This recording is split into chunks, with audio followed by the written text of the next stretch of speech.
কুরবানি যখন আসে আমাদের মাঝে, তখন না 7 ভাগে কুরবানি দিব, 7, 5, 12 তাকবীরে সালাত আদায় করব, নাকি 6 তাকবীরে সালাত আদায় করব, এগুলো নিয়ে আবার দ্বন্দ্ব শুরু হয়ে যায়। এগুলো নিয়ে আলোচনা হতে হবে, কথা হতে হবে, সমাধানে যেতে হবে। কিন্তু তার মানে তো এইটা নয় যে এত আলোচনা হতে হবে যে আলোচনায় কুরবানির যেটা মূল শিক্ষা সেটা হারিয়ে যাবে। যেমন আমরা যদি বলি যে আসলে কুরবানির আলোচনার মূল শিক্ষাটা কি, কুরবানির আলোচনার মূল শিক্ষাগুলোর একটা শিক্ষা হচ্ছে যে কুরবানি এসেছে ইব্রাহিম আলাইহিস সালাম থেকে। এখন কুরবানি যেহেতু ইব্রাহিম আলাইহিস সালাম থেকে এসেছে, সুতরাং ইব্রাহিমের জীবনীটা হচ্ছে আমাদের জন্য সবচেয়ে বড় শিক্ষা। কেউ যদি মনে করে যে জীবনে সফল পরিবার প্রতিষ্ঠা করবে, তাহলে তাকে ইব্রাহিম আলাইহিস সালামের পরিবারের দিকে দেখতে হয়। ইব্রাহিম আলাইহিস সালামের 2 জন স্ত্রী, একজনের নাম হাজেরা আর একজনের নাম সারা। হাজেরার জীবনী থেকে শিক্ষা কোথায়? ইব্রাহিম আলাইহিস সালাম যখন তার সন্তান সহ তার স্ত্রী হাজেরাকে মক্কায় রেখে আসলেন, যেখানে কোনো মানুষজন নাই, কোনো পাকপাখালি নাই, কিচ্ছু নাই, বিরান মরুভূমিতে, শুধু কাবা ঘরের পাশে ইব্রাহিম আলাইহিস সালাম তার সন্তান স্ত্রী এবং তার সন্তান হাজেরাকে রেখে আসতেছে, ইসমাইল সহ। রেখে আসার সময় যখন উনি চলে যাচ্ছেন, তখন পিছন থেকে ওনার স্ত্রী ডাকছে, ইব্রাহিম ইব্রাহিম বলে চিল্লাচ্ছে। তো উনি বলতেছেন যে আপনি কার কাছে, ইলা মান তাতরুকুনা, আপনি আমাদেরকে কার কাছে ছেড়ে যাচ্ছেন? আপনি যে বিরান মরুভূমিতে ছেড়ে গেলেন, আমাদেরকে তো আমরা খাবো কি? আমাদের উপার্জনের পথ কি? আমাদের রিজিকের পথ কি? কার কাছে ছেড়ে যাচ্ছেন আপনি আমাদেরকে? তখন ইব্রাহিম আলাইহিস সালাম একটা বাক্য বললেন, ইলাল্লাহ, আল্লাহ তাআলার কাছে ছেড়ে যাচ্ছি। তখন হাজেরা আলাইহিস সালাম কি বললেন? রাদিতু বিল্লাহ, আমি আমার প্রতিপালকের প্রতি সন্তুষ্ট হলাম। মানে ওনার কাছে যদি ছেড়ে যান, তাহলে জিম্মেদারি কার কাছে? ওনার কাছে। এখন আপনাদের পরিবারে কি ঘটে? আপনাদের পরিবারে যেটা ঘটে, কোন জিনিস যদি, যেমন ধরেন এই যে ঈদে যদি স্ত্রীর কাপড় খারাপ হয়েছে, কম দামি হয়েছে, আপনাদের সাথে ঝগড়া শুরু করে দিয়েছে। যদি স্ত্রীর শ্বশুরের জন্য কাপড় কেনা না হয়েছে, যদি স্ত্রীর শ্বশুর বাড়িতে ঠিকঠাক মতো দাওয়াত না দেওয়া হয়েছে, এই গাইবান্ধা অঞ্চলে কুরবানির ঈদে শ্বশুর বাড়িতে দাওয়াত দেওয়া নিয়ে সবচেয়ে বেশি প্রবলেম হয়। আর শ্বশুর আর শাশুড়িকে কাপড় দেওয়া হলো কিনা, ভাইকে কাপড় দেওয়া হলো কিনা স্ত্রীর, এইটা নিয়ে দ্বন্দ্ব হয়।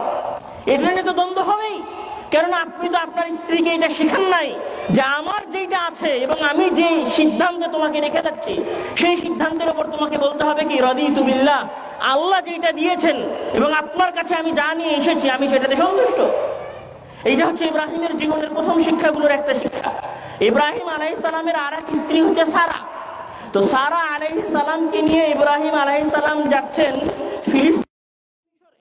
আপনারা এগুলো গল্প, এগুলো সহিহ হাদিসের ঘটনা আব্বুর কাছে আপনারা অনেকদিন শুনেছেন। সেখানে সারা আলাইহিস সালাম এবং ইব্রাহিম আলাইহিস সালাম এবং তার স্ত্রী সারাকে একজন শাসক গ্রেফতার করলেন। তাদেরকে সে ভোগ করার জন্য চাইলো। একটা নিরিবিলি ঘরে সারা আলাইহিস সালামকে নিয়ে গেল। তো নিরিবিলি ঘরে সারা আলাইহিস সালামকে নিয়ে যাওয়ার পরে উনি বলছেন যে, আল্লাহ তাআলাকে উদ্দেশ্য করে বলছেন যে, তুমি যদি মনে করো যে আমি তোমার উপর এবং তোমার রাসূলের উপর ঈমান এনেছি, আমানতু বিকা ওয়া বিরাসূলিকা, আমি তোমার এবং তোমার রাসূলের উপর ঈমান এনেছি, এবং হে আল্লাহ, তোমার যদি মনে হয় যে আমি আমার ইজ্জত হেফাজত করেছি, আহসানতু ফারজি ইল্লা আলা যাওজি, আমি আমার লজ্জাস্থান আমার স্বামীর জন্য ছাড়া অন্য কাউকে ব্যবহার করতে কোনোদিন দেই নাই, এইটা যদি তোমার মনে হয়, তাহলে এই জালিম শাসক থেকে তুমি আমাকে হেফাজত করো। ফাগুত্তা ওয়া রাকাদা বিরজিলি, তখন সেই শাসক সারা আলাইহিস সালামের সামনে অজ্ঞান হয়ে পড়ে গেল। সেই ঘটনা আপনারা জানেন। তো কত ইমানদার সারা আলাইহিস সালাম ছিলেন, ইব্রাহিম আলাইহিস সালামের স্ত্রী, যে তার একটা দোয়ায় আল্লাহ তাআলা তার উপস্থিত সামনে একজন জালেম শাসককে অজ্ঞান করে দিয়ে তাকে ওই জালেম শাসনের হাত থেকে রক্ষা করে দিলেন। এই জায়গায় শিক্ষাটা কি? এই জায়গায় শিক্ষাটা হচ্ছে আমাদের সবার স্বপ্ন। আমাদের সবার স্বপ্ন হচ্ছে আপনার সন্তানটা আব্দুর রাজ্জাক বিন ইউসুফের মতো আলেম হবে, অথবা আপনার সন্তানটা একজন নেককার সন্তান হবে, অথবা আপনার সন্তানটা ভালো হবে, আপনার দেখাশোনা করবে, আপনার কথা শুনবে, আপনার কথা মানবে। আপনার সন্তানকে যদি আপনি আপনার কথা শোনাতে চান, আপনার সন্তানকে যদি আপনি আপনার কথা মানাতে চান, তাহলে আপনার স্ত্রী হতে হবে হাজেরার মতো, অথবা আপনার স্ত্রী হতে হবে কার মতো? সারার মতো। আপনার স্ত্রী যদি বেঢঙ্গা হয় আব্বুর ভাষায়, এবং যদি আব্বুর ভাষায় বলে ঢং ঢং করে ঘুরে বেড়ায়, তাহলে আপনার সন্তানের মতো কথা শুনবে না। যখন দীর্ঘদিন পরে ইব্রাহিম আলাইহিস সালাম ইসমাইলের কাছে আসলেন, আসার পরে বলছেন যে আমি স্বপ্ন দেখেছি যে আমি তোমাকে জবাই করতেছি। তখন ইসমাইল আলাইহিস সালাম কি বলছেন? ইফআল মা তুমার, আপনি যা দেখেছেন, আপনাকে যেটা আদেশ করা হয়েছে আপনি সেটা করেন, মানে আপনি আমাকে জবাই করে ফেলে দেন। আপনার সন্তান এই কথা বলবে? যখন ইসমাইল আলাইহিস সালাম পূর্ণ বয়স্ক হয়ে গেলেন, ইব্রাহিম আলাইহিস সালাম আসলেন বাসায়, বললেন যে স্ত্রী চলবে না, এই স্ত্রীকে চেঞ্জ করতে হবে। প্রথম স্ত্রী পরিবর্তন হয়ে গেল, দ্বিতীয় স্ত্রী পরিবর্তন হয়ে গেল, তৃতীয় স্ত্রীকে ইব্রাহিম আলাইহিস সালাম রাখতে বললেন। দুইবার উনি ওনার বাবার কথা স্ত্রী পরিবর্তন করলেন। কেন? কেননা ইসমাইল আলাইহিস সালামের বংশেই কে জন্ম নিবে? মুহাম্মদ সাল্লাল্লাহু আলাইহি ওয়াসাল্লাম জন্ম নিবে। তাহলে যেই ফ্যামিলিতে মুহাম্মদ সাল্লাল্লাহু আলাইহি ওয়াসাল্লাম জন্ম নিবে, সেই ফ্যামিলির স্ত্রীটা তো মুহাম্মদকে জন্ম দেওয়ার মতো হইতে হবে। তো ইব্রাহিম আলাইহিস সালামের জীবনের যেটা সবচেয়ে বড় শিক্ষা আমাদের জন্য, সেটা হচ্ছে কেউ যদি একটি আদর্শ পরিবার বানাতে চায়, কেউ যদি একটি উপযুক্ত পরিবার গঠন করতে চায়, তাহলে তার উচিত অন্য আর 10 জনের জীবনী পড়ার আগে সবার আগে ইব্রাহিম আলাইহিস সালামের জীবনী পড়া, একদম শুরু থেকে নিয়ে শুরু করে ইব্রাহিম আলাইহিস সালামের সন্তানদের জীবনী পর্যন্ত পড়া। কেন? কেননা এই ইব্রাহিম আলাইহিস সালামের 2টা সন্তান, একটা হচ্ছে ইসমাইল, এটাও নবী, আর একটা সন্তান হচ্ছে ইসহাক, এটাও নবী।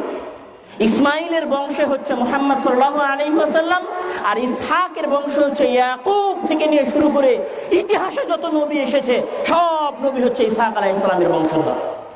তাহলে যাদের গর্ভে নবী জন্ম নিচ্ছে, যাদের গর্ভে পৃথিবীর সবচেয়ে সৎ সন্তানেরা জন্ম নিচ্ছে, তাদের জীবনী কি জানা আমাদের দরকার না? কিন্তু আমাদের ঈদ কেন্দ্রিক এই আলোচনাগুলো আসে না। কেউ বলে না, ফেসবুকে পোস্ট দেয় না যে ইব্রাহিম আলাইহিস সালামের জীবনী থেকে আমাদের শিক্ষা কি।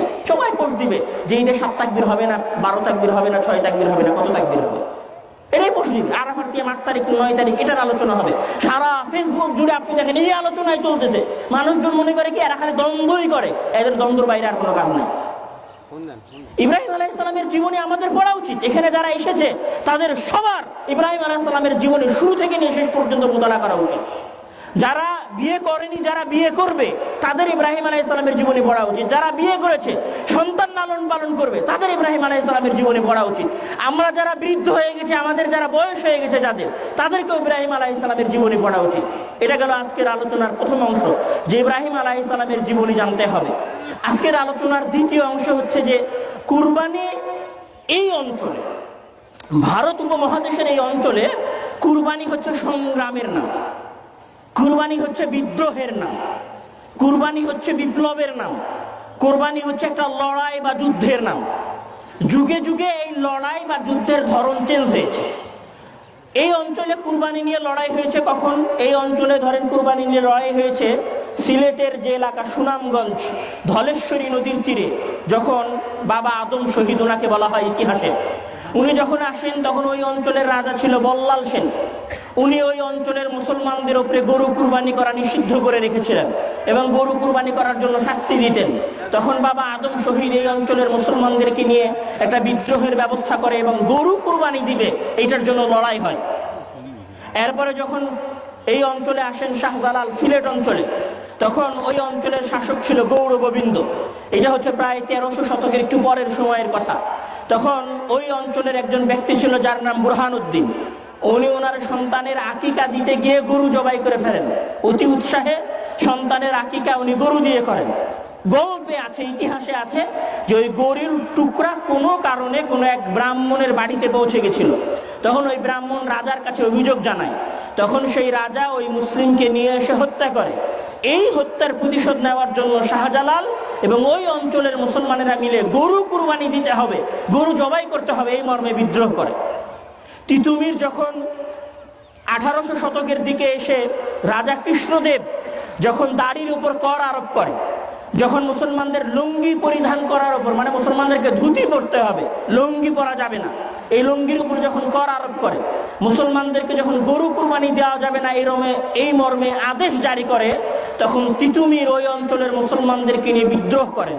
সেই বিদ্রোহ কিসের বিদ্রোহ ছিল? লুঙ্গি পরার বিদ্রোহ। মানে লুঙ্গি পরতে হবে, এটা মুসলমানদের পোশাক, সে আর হয়ে গেছে। মুসলমানরা দাড়ি রাখবে, কোনো কর দিবে না, এটার জন্য তিতুমির যুদ্ধ করে। মুসলমানরা গরু কুরবানি দিবে, এটার জন্য তিতুমির যুদ্ধ করে। এই অঞ্চলে একটা সময় এইভাবে গরু কুরবানির জন্য লড়াই হয়েছে। এরপরে 1882 সালের দিকে এসে দয়ানন্দ সরস্বতী উনি একটা সভা গঠন করে, যেটা হচ্ছে গোরক্ষক সভা। মানে পুরো ভারতবর্ষে এরা গরু জবাই করতে দিবে না, পুরো ভারতবর্ষে। এখন তো দেশ আলাদা আলাদা হয়ে গেছে, পুরো ভারতবর্ষে, এটা 1882 সালের কথা বলছি আমি, মানে ভারত ভাঙার আগে গরু জবাই করতে দিবে না এই মর্মে সভা গঠন করে। তারপরে কি হয়, তারপরে 1893 একটা বিদ্রোহ হয়, মানে লড়াই হয়। এই লড়াইটা হয় হচ্ছে বর্তমান উত্তরপ্রদেশের একটা এলাকা, বানারস শহর থেকে প্রায় 4 ঘন্টার রাস্তা, মৌনাথ ভামজান। এই অঞ্চলে গরু জবাই নিয়ে মারামারি হয়, সেই বিশাল দাঙ্গা 1893 সালে। এরপরে দাঙ্গা হয় 1900 সালের দিকে এসে, 1910, 1907-8 এই দাঙ্গা হয় হচ্ছে বিহারে। বিহারের বাদশাবাদ, সম্ভবত, আমার জায়গাটার নাম ভুল হচ্ছে, বিহারে এই গরু জবাইকে কেন্দ্র করে লড়াই হয়। তারপরে গরু জবাইকে কেন্দ্র করে লড়াই হয় 1913 সালের দিকে এসে। দীর্ঘ এই লড়াই এই অঞ্চলের মানুষ শুধু গরু জবাইকে নিয়েই করেছে। এই জন্য যাকে আমাদের হানাফি ভাইয়েরা শাইখুল হিন্দ বলেন এবং মুজাদ্দিদ আল ফেসানি নামে যিনি ইতিহাসে পরিচিত, ওনার একটা বই আছে মাকতুবাতুল আলিম আর রব্বানি। ওনার বইয়ের 3 নম্বর খণ্ডের মধ্যে উনি বলছেন, দার হিন্দুস্তানে জবহে গাও আস আযমে শাআইর ইসলাম। মানে ভারত উপমহাদেশে গরু জবাই করা হচ্ছে ইসলামের শিআর। ভারত উপমহাদেশে গরু জবাই করা হচ্ছে ইসলামের নিদর্শনগুলোর একটা নিদর্শন। মানে এত গরু জবাই করা নিয়ে এই অঞ্চলে লড়াই হয়েছে যে শেষ পর্যন্ত উনি এই কথা বলতে বাধ্য হয়েছেন যে গরু জবাই করা হচ্ছে ইসলামের নিশানা। মানে কোন ধর্মের মানুষেরা যদি আমাদের ধর্মের এই বিধানটাকে বাধা দেওয়ার চেষ্টা করে, তাহলে আমাদেরকে মনে করতে হবে এটা আমাদের ধর্মের নিশানা। এখন আমরা দেখতে পাচ্ছি যে ভারতে যে নতুন ওয়েস্ট বেঙ্গলে যে নতুন সরকার এসেছে, সেই সরকার গরু জবাই করতে মুসলমানদেরকে বাধা দিচ্ছে। পুরো ভারত অঞ্চলে মানুষকে গরু জবাই করতে বাধা দেওয়া হয়। কিন্তু শুরু থেকে আমরা দেখে এসেছি গরু জবাইকে কেন্দ্র করে একটা লড়াই হয়েছে। শুধু গরু জবাই নয়, কুরবানিকে কেন্দ্র করে আধুনিক লড়াইও আছে। সেই আধুনিক লড়াইটা আমাদের বাংলাদেশের অঞ্চলে আছে। সেটা কি, মানুষের মাঝে 2 ধরনের মানুষ আছে। যারা, এক ধরনের মানুষ আছে যারা ছাগলের গোস্ত, গরুর গোস্ত এগুলো খায়। আর এক ধরনের মানুষ আছে যারা কোনো ধরনের গোস্ত খায় না, এদেরকে বলা হয় ভেজিটেরিয়ান, মানে শুধু শাকসবজি খাবে।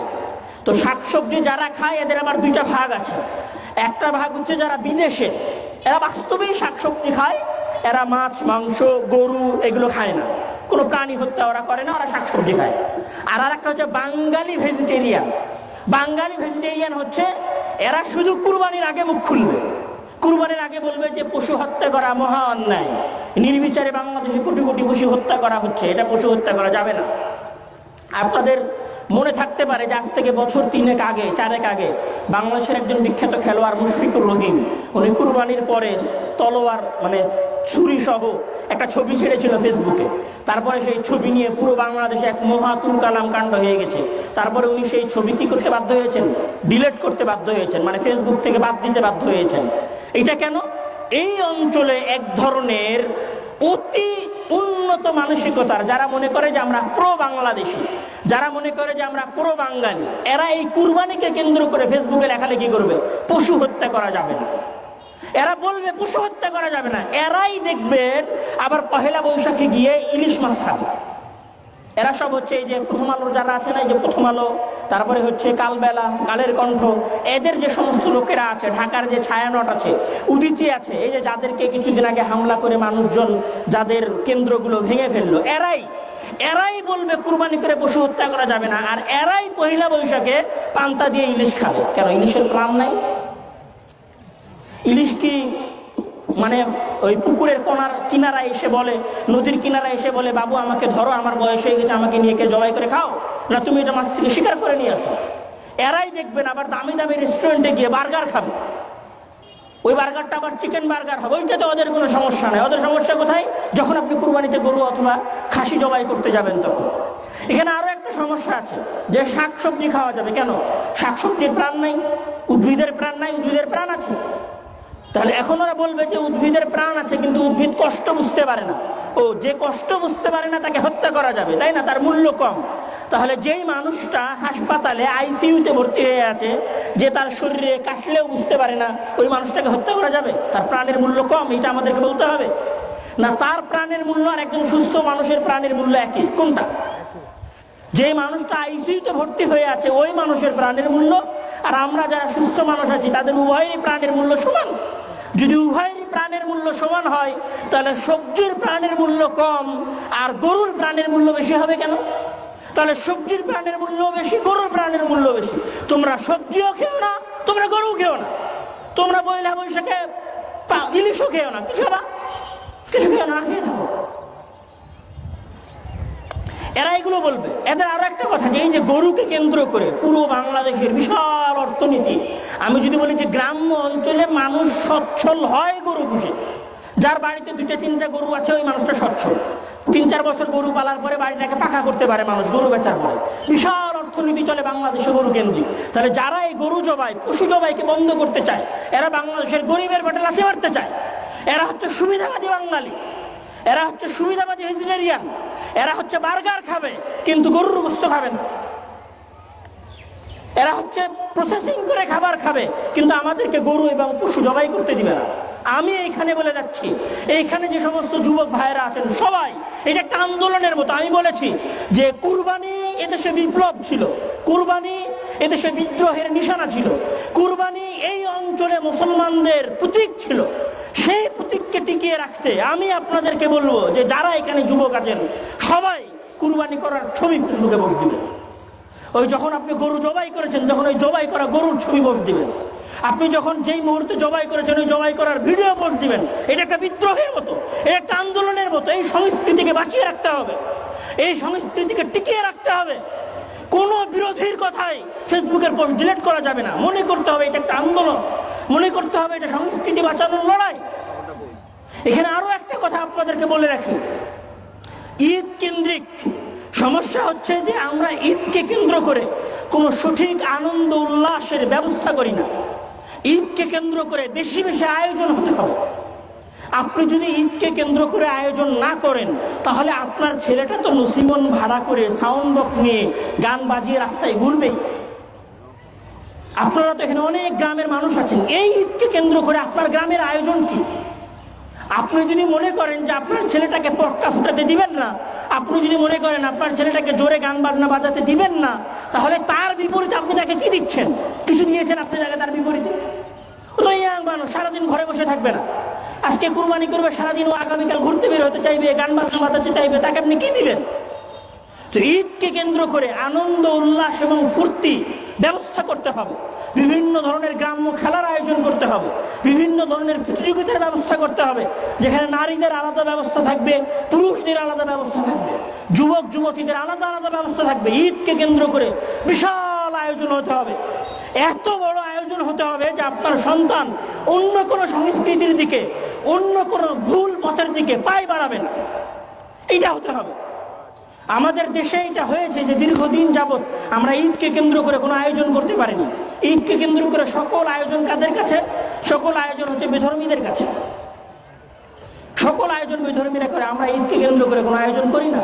ঈদ তো আমাদের উৎসব। ঈদের আগে ঈদ যে উৎসব তার একটা কথা বলি। রাসূল সাল্লাল্লাহু আলাইহি ওয়াসাল্লাম যখন মদিনায় গেলেন, তো উনি মদিনায় গিয়ে দেখলেন যে মানুষেরা 2টা দিনে আনন্দ করে, খেলাধুলা করে, বিভিন্ন ধরনের খেলাধুলার আয়োজন করতেছে। তখন রাসূল সাল্লাল্লাহু আলাইহি ওয়াসাল্লাম কি বললেন? যে কদ আবদালাকুমুল্লাহু বিহিমা খায়রাম মিনহুমা, যে আল্লাহ তাআলা তোমাদেরকে এই 2 আনন্দের দিন, এই 2 খেলাধুলার দিনের পরিবর্তে 2টা দিন দিয়েছেন। সেটা কি? ঈদুল ফিতর আর ঈদুল আযহা। ঈদুল আযহা ইবাদত, ঈদুল আযহা কুরবানি করার জায়গা, ঈদুল আযহা আল্লাহর নৈকট্য লাভের জায়গা, কিন্তু ঈদুল আযহা আনন্দ উল্লাসের জায়গা।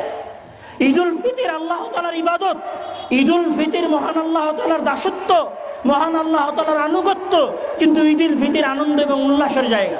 এইটাকে আনন্দের মাধ্যম বানাতে হবে, যদি আপনারা আনন্দের মাধ্যম বানাতে না পারেন, যদি আপনারা ঈদকে সংস্কৃতিতে পরিবর্তন করতে না পারেন, তাহলে আপনাদের সন্তানেরা আজকে যত পথভ্রষ্ট আছে, আজ থেকে 10 বছর পরে তার চাইতে বেশি পথভ্রষ্ট হবে।